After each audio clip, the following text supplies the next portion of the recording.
Bismillahirrahmanirrahim. Bismillahirrahmanirrahim. Assalamualaikum warahmatullahi wabarakatuh. Apa khabar Pak Pelajar? Kita terus sesi persediaan kita untuk mengajar peperiksaan semester 2 Sejarah Islam 940/2, di mana kita hari ini akan membincangkan tajuk dari tema 3, iaitu bincangkan konflik Uthmaniyah Eropah dan kesannya terhadap kerajaan Uthmaniyah pada abad ke-20. Okay, seperti biasa, kalau kita lihat dalam soalan, pertama kita kena lihat tugasannya, iaitu bincangkan. Kita nak membincangkan tentang konflik Uthmaniyah Eropah dan kesannya terhadap kerajaan Uthmaniyah pada abad ke-20. Ini kehendak soalannya adalah konflik Uthmaniyah Eropah dan kesannya terhadap kerajaan Uthmaniyah. Jadi berlaku latar tempatnya di Uthmaniyah dan juga di Eropah, dan latar masanya ialah pada abad ke-20. Okey, dari segi pengenalan kepada soalan ini, pertama kita kena faham bahawa kerjasama antara kerajaan Eropah dan juga Rusia untuk menguasai wilayah-wilayah kerajaan Uthmaniyah ini dapat dilihat pada hujung zaman kemerosotan Uthmaniyah. Jadi kelemahan kerajaan Uthmaniyah juga menyebabkan wujudnya wilayah-wilayah yang menuntut kuasa autonomi dan juga kemerdekaan daripada kerajaan pusat yang berpusat di Turki. Austria dan Rusia misalnya berminat dengan isu-isu yang berlaku di Teluk Balkan dan untuk menguasai pantai Mediterranean. Dan pada masa yang sama juga British dan Perancis yang mewakili kuasa Eropah yang lain turut menyimpan cita-cita untuk menguasai kawasan tersebut. Inilah yang dikatakan sebagai konflik antara Eropah dan juga Empire Uthmaniyah. Okey, mari kita lihat konflik Uthmaniyah Eropah. Penglibatan Perancis dan British dalam perang Crimea misalnya pada tahun 1850-an telah membuktikan kebimbangan kuasa-kuasa Eropah ini terhadap pengaruh Rusia. Jadi Austria misalnya berjaya menguasai Bosnia dengan sokongan Rusia, manakala Serbia pula membentuk pakatan dengan Bulgaria pada 13 Mac tahun 1912 Masihi.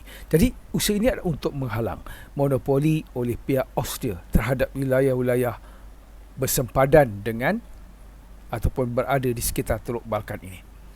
Jadi pakatan Greek dan Montenegro serta Bulgaria pula telah diwujudkan pada 29 Mei tahun 1912. Jadi pada bulan Oktober tahun 1912 Masihi, Montenegro pula telah menandatangani perjanjian dengan Serbia dan Bulgaria dan mereka juga bersedia untuk berperang. Okay, ini adalah permulaan kepada konflik antara wilayah-wilayah Uthmaniyah ini dengan kerajaan-kerajaan Eropah yang salah dan yang di mana masing-masing cuba untuk mengambil alih, menguasai wilayah-wilayah yang sebelum ini di bawah kuasa kerajaan Uthmaniyah.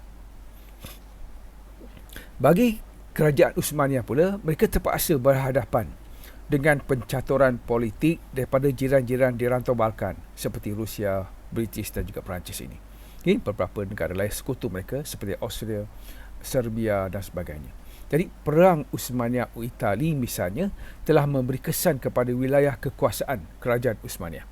Sejak bulan Oktober tahun 1909, Itali dan Rusia telah membuat kesepakatan bahawa Itali akan menguasai Tripoli iaitu Libya, dan kapal perang Rusia pula akan mendapat laluan di Selat Dardanelles. Jadi pada 29 September 1911, Itali telah melancarkan perang ke atas kerajaan Uthmaniyah. Inilah permulaan krisis antara Eropah dengan Uthmaniyah. Jadi perjanjian Lausanne yang ditandatangani pada 18 Oktober 1912 Masehi telah menyaksikan wilayah Tripoli dan Krinarsika diserahkan kepada Itali. Bagi kerajaan Uthmaniyah pula, mereka terpaksa berhadapan dengan pencaturan politik daripada jiran-jiran di rantau Balkan seperti Rusia, British dan juga Perancis ini. Beberapa negara lain sekutu mereka seperti Austria, Serbia dan sebagainya.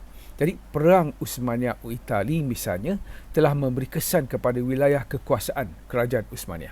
Sejak bulan Oktober tahun 1909, Itali dan Rusia telah membuat kesepakatan bahawa Itali akan menguasai Tripoli iaitu Libya, dan kapal perang Rusia pula akan mendapat laluan di Selat Dardanelles.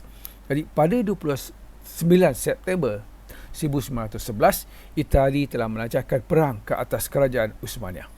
Inilah permulaan krisis antara Eropah dengan Uthmaniyah. Jadi perjanjian Lausanne yang ditandatangani pada 18 Oktober 1912 Masehi telah menyaksikan wilayah Tripoli dan Krinarsika diserahkan kepada Itali. Itali terus menguasai Pulau Dodecanus sehingga Perang Dunia Pertama, manakala Pulau Dodecanus hanya diserahkan kepada kerajaan Uthmaniyah setelah keadaan menjadi damai. Jadi peperangan Uthmaniyah-Itali juga membawa kesan kepada wilayah di semenanjung Balkan seperti Serbia, Bulgaria, Montenegro dan Greek yang berada di bawah kekuasaan kerajaan Uthmaniyah.